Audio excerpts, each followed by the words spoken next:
30 मई को दोपहर लगभग 11 बजे के आसपास से उससे पहले से भी पंजाब और हरियाणा के कुछ भागों पर, हिमाचल, जम्मू कश्मीर के भागों पर बादल बन चुके थे। उसके बाद से इन बादलों को लगातार मिलती रही नमी और ये बादल इंटेंसिफ़ाई यानी प्रभावशाली होते रहे, बड़े होते रहे।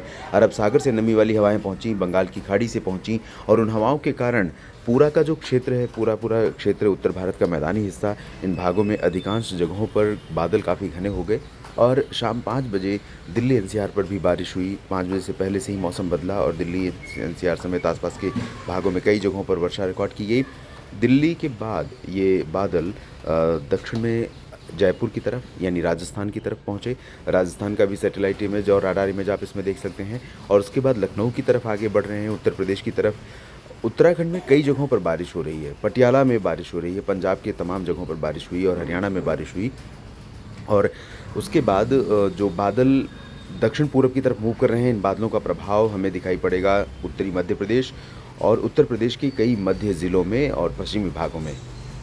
हालांकि उत्तर पश्चिमी ज़िलों पर यानी पंजाब और हरियाणा, राजस्थान के उत्तर पश्चिमी क्षेत्रों पर, दिल्ली, उत्तर प्रदेश के पश्चिमी जो एक्सट्रीम पश्चिमी ज़िले हैं, बुलंदशहर, गौतम बुद्ध नगर, नोएडा, यहाँ पर इंटेंसिटी और बारिश का जो प्रभाव है वो कम हो जाएगा या बंद हो जाएगा। लेकिन आगे बढ़ते हुए ये बादल मध्य प्रदेश और उत्तर प्रदेश के कुछ ज़िलों में, कुछ भागों में आज गतिविधियाँ दे सकते हैं। और आप ये भी जानते हैं कि जो बादल इस समय बने हुए हैं भारत के तमाम हिस्सों पर, ख़ासतौर पर कोस्टल ओडिशा से लेकर आंध्र प्रदेश के तटों पर और नीचे की तरफ तमिलनाडु, कर्नाटक, आंध्र प्रदेश, केरल, उन भागों पर बने बादल भी कई जगहों पर प्रभाव दिखाने वाले हैं। तो कई स्थानों पर बारिश हो रही है, ये प्री मानसून की वर्षा है। कहीं न कहीं इससे जो ऑनगोइंग हीट वेव यानी जारी भयंकर गर्मी है, उससे लोगों को राहत तो मिल जाएगी, लेकिन कई समस्याएँ, कई परेशानियाँ इसके चलते सामने आ सकती हैं।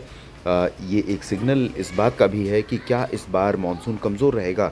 आमतौर पर माना जाता है कि नौतपा में जब 25 मई से लेकर 25 मई या उसके आगे पीछे, क्योंकि नौतपा का समय फिक्स नहीं होता। नौतपा भारत में डिक्लेयर होता है हिंदू कैलेंडर के अनुसार, जो पंचांग है उसके अनुसार जब सूरज रोहिणी नक्षत्र में प्रवेश करते हैं तब जाकर ये स्थिति आती है और लगभग 15 दिनों का रहता है, लेकिन शुरुआती 7 दिन ज़्यादा गर्म होते हैं। तो 25 मई से 2 जून तक चांसेस थे, रिस्क था कि भयंकर गर्मी भारत में पड़ेगी और उस गर्मी से निश्चित तौर पर ये अनुमान था कि मानसून जल्दी अट्रैक्ट होगा और ज़्यादा बारिश होगी। लेकिन अब थोड़ा रिस्क है और इस बीच आज अभी आपने स्क्रीन पर देखा किस तरह से सरकार के द्वारा भेजा गया जो अलर्ट था वो भी सामने आ रहा है। और वो हालांकि अलर्ट तब आया जब बारिश की गतिविधियाँ लगभग जहाँ पर मैं हूँ ईस्ट दिल्ली में, वहाँ पर बंद हो गई।